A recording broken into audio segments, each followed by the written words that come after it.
So again, to be Christians means in part to be thoughtful. So let's get down to what do I do? I got 3 suggestions for you. Here's the first one.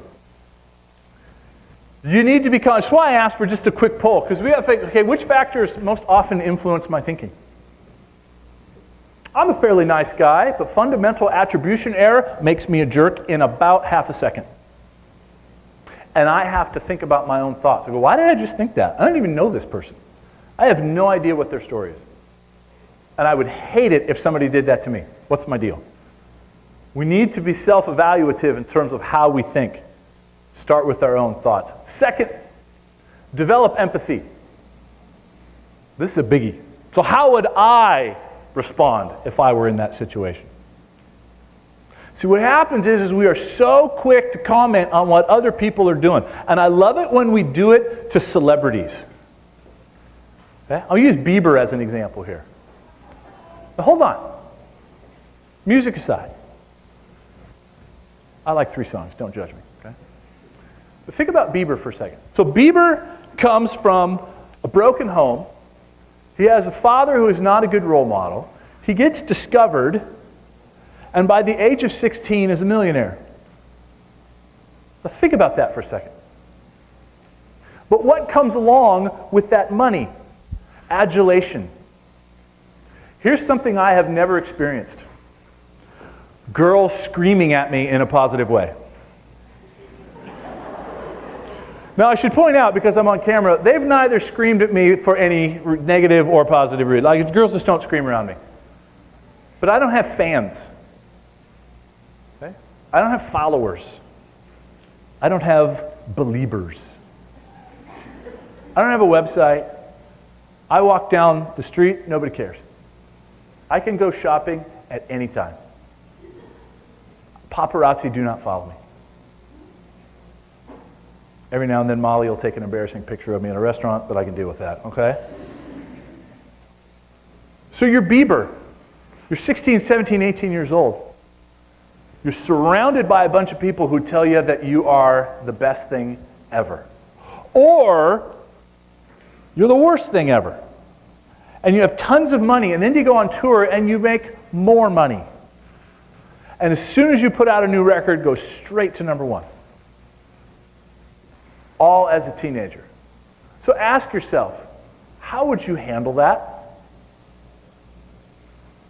I am so thankful that I've never had to deal with that. I don't know what I would do. Can you imagine that much money, that much attention, that much pressure? Right? You put out a couple of albums, what does a record company want? Brother, I need a new record quickly. And I need it to be really good because I need you to outsell the last one. And you don't just write great songs. It's a craft. So here's Bieber as a teenager. And then he goes through a couple years. I heard an interview with his manager the other day. And his manager said, there was a 2-year stretch there where I got up every morning wondering if he got up that morning too. At 18, 19. How would I respond if I were in that situation? As I think about that, Bieber knows things I will never understand already, and I'm way older than he is. So I bring that up as an example of just saying, again, slow down. Man, if I were in that situation, first of all, what must it be like to be in that situation? This is why we have people in chapel get up here and tell their stories. It's like, here's what it's like to walk in my shoes. Here's what it's like to be me. Man, that's powerful. Next one. Ask, don't proclaim. We are very, very intent on proclaiming. This is what's up. This is the way it is. So just ask yourself, what don't I know about this person or situation? James 1:19, everyone should be quick to listen. Man, what don't I know? Because you'll find if you ask that, you realize, I don't know a lot, and it's hard to talk if you're listening. And you'll find that people have a lot to teach you, and you have a lot to learn. And if you assume the best, life is just much more pleasant. You operate out of a much healthier perspective and state of mind. Now, this is what I emailed all of you. You could see why, if you didn't realize that I emailed this to the entire student body, why you're thinking, geez, Olson, lay off, will you? Okay, so I came across this. When to keep your mouth shut. Don't open your mouth, and then it gives you 20 reasons. Number one, in the heat of anger. I don't know about you, I don't do well when I'm angry. I don't think real clearly. And just as you keep going, when you're tempted to joke about sin, number 6, when you are feeling critical, the Bible's just saying, just be quiet. So I emailed this to you. It's sitting in your inbox. I offer it to you for what it's worth. I'm not actually judging you. I came across this, I'm like, this helped me. So if it can help you, so be it. There you go.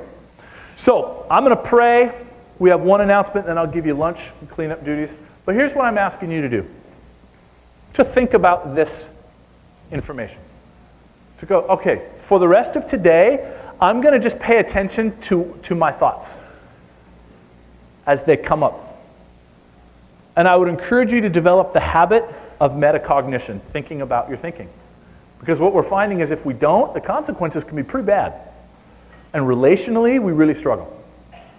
So just to be thinkers, Christians need to be thoughtful people, people who think intentionally.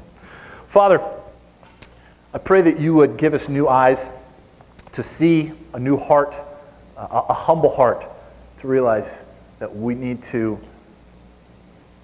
make every thought captive to you, in obedience to you, to assume the best in others, to be people full of grace, to be full of thoughtful, positive intentions, Lord, that we would be thinkers in the right way. And if we need to confess, that we would confess both to you and maybe to people that we've hurt, to people that we have judged, to people that we have criticized, especially if we've done so supposedly in the name of humor or friendship. Lord, give us humble hearts, give us repentant hearts as we go through this. In your name, amen. Please welcome Zach Gu to the stage, if you would.